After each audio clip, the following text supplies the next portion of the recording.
Yaani babe, siku ya birthday yako nimekuandalia bonge la surprise. Na hiyo surprise uzuri itakuwepo na vitu vingi, itakuwepo na salmon ndani, cheni, hereni, itakuwepo na Kanubo.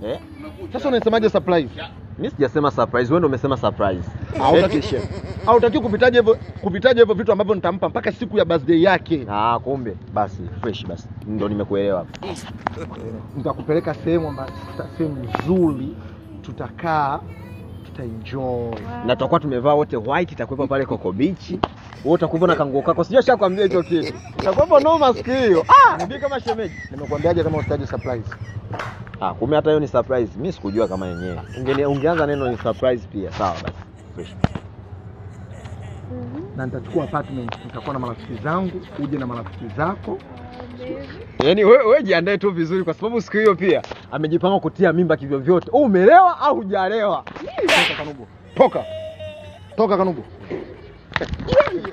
Mama wewe.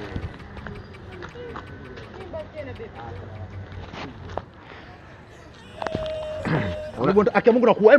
Kanubo nitakuua Kanubo. Nitakuua Kanubo. Basi.